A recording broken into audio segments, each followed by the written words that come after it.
Greetings everyone, kia ora tātou and namaste, and I'm really thrilled to represent Westpac here today as a strategic partner of INZBC. But first I would like to start by acknowledging the sad absence of Mr Wenceslaus Anthony. He was a great friend of Westpac's and a lovely gentleman, so we'd like to pass on our sincere condolences to family, friends and colleagues of his. I'd also like to acknowledge the presence of delegates from Ppp, obviously the board and executives of INZBC, any remaining ministers. I don't think there's anyone here, but also like to just welcome visitors from India.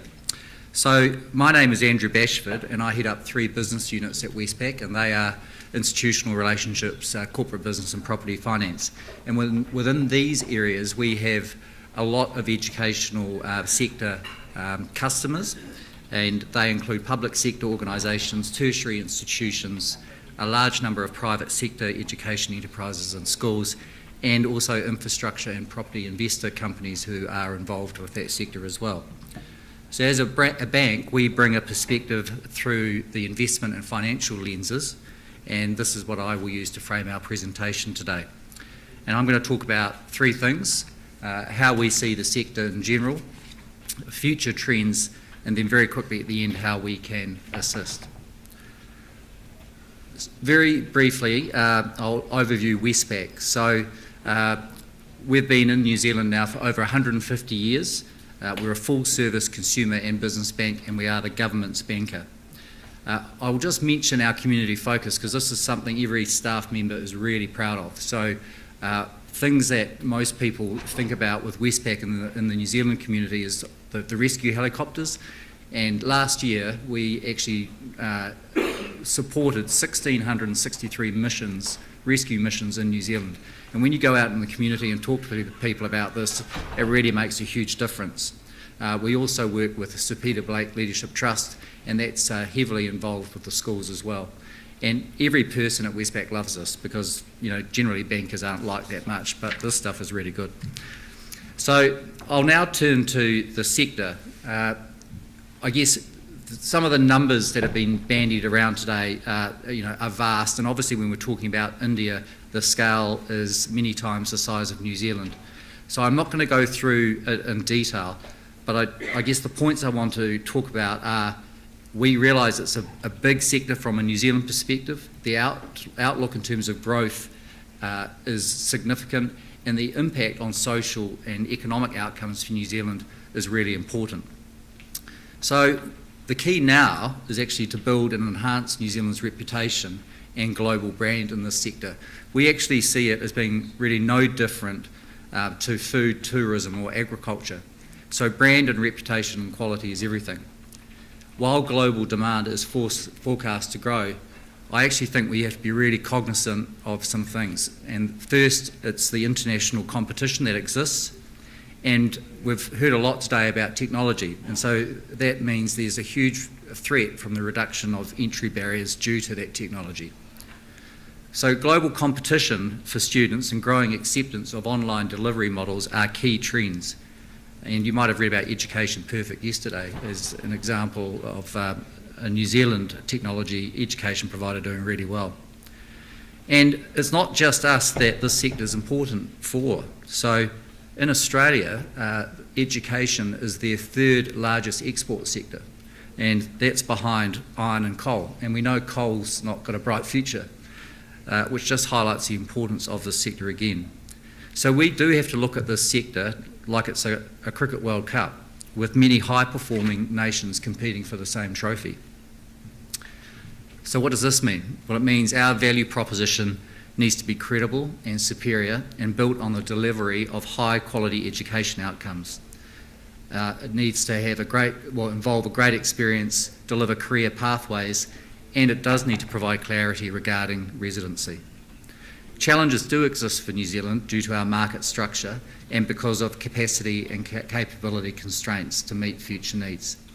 And as the Minister mentioned, New Zealand is a market of small businesses. So we've got 6,000 enterprises in New Zealand in the education sector, but only 10% hold 73% of the assets, and 90% have sales of less than $1 million. So there's a long tail of very, very small businesses, which suggests there's going to be rationalisation and consolidation. I'm going to move on quickly because I'm just conscious on time. So I'm going to talk now about equity investment trends. So private equity investment in the sector has been increasing in a number of ways, and that includes M&A, mergers and acquisitions led by private equity, investment in student accommodation, and some stock market listings. And the best recent example of private equity activity in New Zealand is the acquisition of Academic Colleges Group by Pacific Equity Partners. And this occurred in 2016. And the AFR reported the price was about $530 million. So globally and within New Zealand, infrastructure investors led by wealth and, or backed rather by wealth and pension funds, are showing appetite for social infrastructure, including educational facilities. And within New Zealand, you have Campus Living and Unitas, and they're active in providing student accommodation. And both are investment funds that source their money from international investors. And another example with a New Zealand angle relates to a New Zealand infrastructure manager called HRL Morrison & Co., which recently invested in a concession agreement in Australia with the Australian National University. And that was to provide 9 student residences and accommodation for 3,760 students. And the equity investors behind that are Infratil, which is a New Zealand listed investment company, and the Commonwealth Superannuation Corporation. And the photo up there on the right is actually purpose-built student accommodation, which looks considerably better than some of the Otago flats that a number of New Zealand university students would have visited. And I can see why students are going back to university if that's what it looks like. This asset class is very attractive because it provides good quality tenants, strong counter-cyclical income streams which are inflation proofed, and obviously it's got a strong asset backing. So quickly turning to the listed equity market, in New Zealand it's been a real mixed bag. Excluding childcare, we've only had one listed educational provider, and that was Inturi. It listed in 2014 at a value of 235 million. But the quick summary is that it's recently been suspended from the NZX and delisted. It faced a number of regulatory challenges and then suffered a number of write-offs. Its debt rose considerably as it acquired a number of businesses, and recently it sold a number of its vocational colleges to ACG and announced that the proceeds would not cover its debt. So that's not a great story.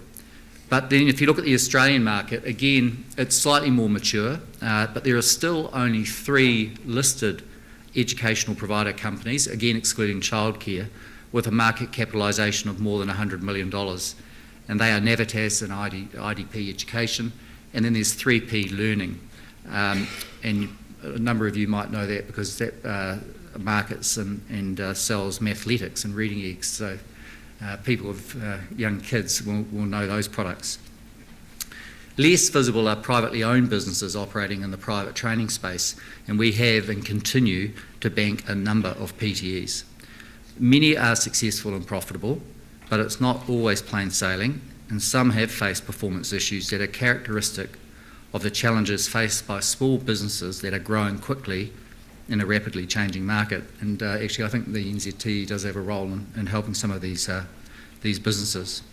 So to summarise, the key takeaways are that there is a strong private equity and infrastructure investor appetite for the sector, particularly in relation to student purpose-built accommodation, that the New Zealand listed equity market for educational services is a mixed bag, but there are some successful business models emerging, and that the private sector has faced some operating and regulatory challenges, and we expect further consolidation as more operational discipline is embedded in those businesses, and also importantly the strategic focus moves from volume to value, which is the other trend that we're seeing. So in terms of financing trends, really talking about debt, I guess where we've seen most of the changes here is in the corporate and institutional space, so the larger end of town. And and it's particularly with respect to tertiary organisations. In this sector there is strong appetite, and we are seeing evidence of alternative funding solutions being considered and adopted in this area. And there's a diagram up there showing that. Drivers for this include the need to stay competitive and build infrastructure to attract international students, and indeed just to satisfy domestic growth. Now, using universities as an example, they have traditionally relied on government funding, surplus cash flow and bank debt, but now there is real interest and appetite in asset financing, structured and project finance and debt capital markets. Alternative funding solutions actually can provide various benefits and also help with the allocation of risks away from the borrower and the public sector. Leasing, for instance, can help manage residual value risk for technology and equipment and building fit-outs. Bonds can provide tenor and diversification benefits, and structured finance solutions can actually transfer risks like construction, and everyone in New Zealand is very familiar with the construction risks that exist at the moment, but also operating and maintenance risks associated with buildings and infrastructure. And if you think about it, this can be a real advantage for educational providers who don't really have that capability to manage those risks. If you're a school, for instance, you'd far rather spend your time on educating the students and caring for them. Now, universities issuing bonds probably sounds a bit far-fetched to some. However, in recent years in Australia, a large number of them have issued into the debt capital markets in Australia and in fact into the US private placement markets. And it's also notable that in Australia 6 universities are publicly rated, so they have credit ratings from S&P and the likes. We expect this trend to actually eventuate in New Zealand over time as well.